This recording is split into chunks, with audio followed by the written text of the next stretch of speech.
يسعد صباحكم حبايبي، وإن شاء الله تكونوا بألف خير حبايبي. اليوم رجعت لكم طبخة جديدة. بدنا نعمل ستيك بيف. حبايبي مثل ما شايفين، بداية حطينا المقلاية على النار وجهزنا الشرحات، طلعناها من الفريزر واللي هي متبلة قبل تقريبا يومين. تبلتهم وجهزتهم للشرحات. خليكن معي حبايبي لنبلش طبختنا سوا حبايبي. بهالطريقة حطيناهم بالقلاية. القلاية تبعي بدها تكون حارة سخنة، بس أهم شي حبايبي تكون تيفال مشان ما تلزق معنا اللحمة. خليكن معي حبايبي. مثل ما شايفين حبايبي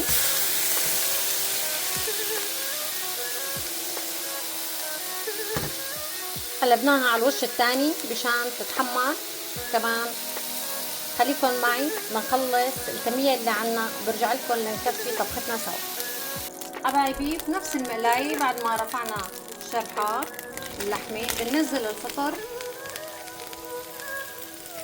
مثل ما شايفين حبايبي.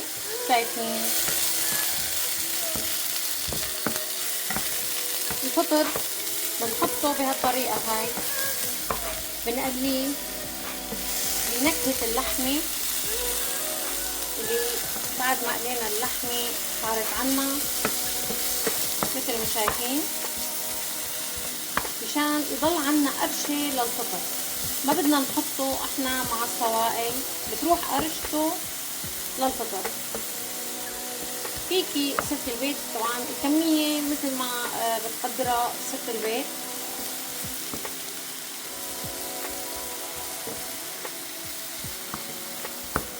مثل ما شايفين حبايبي بنحط رشة بصل، رشة ثوم باودر،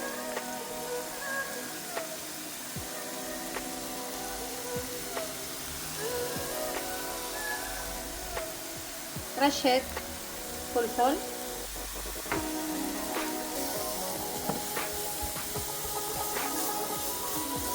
مثل ما شايفين.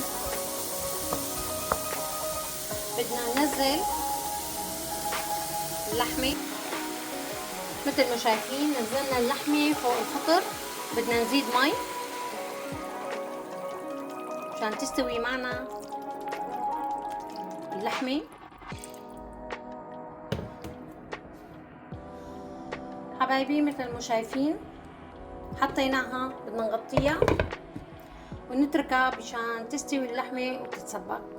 برجع لكم حبايبي رجعت لكم بعد ما خلصنا طبختنا الشرحات وعملنا بجنبها رز. ما بدي احكي لكم عن الريحة والطعمة قديشها طيبة. عملنا حبايبي بجنبها شوربة وملوخية على دجاج للي بيحب يشكل. صحتين وهنا. ان شاء الله بشوفكم طبخة جديدة مع مطبخ سامة. لا تنسوني من اللايكات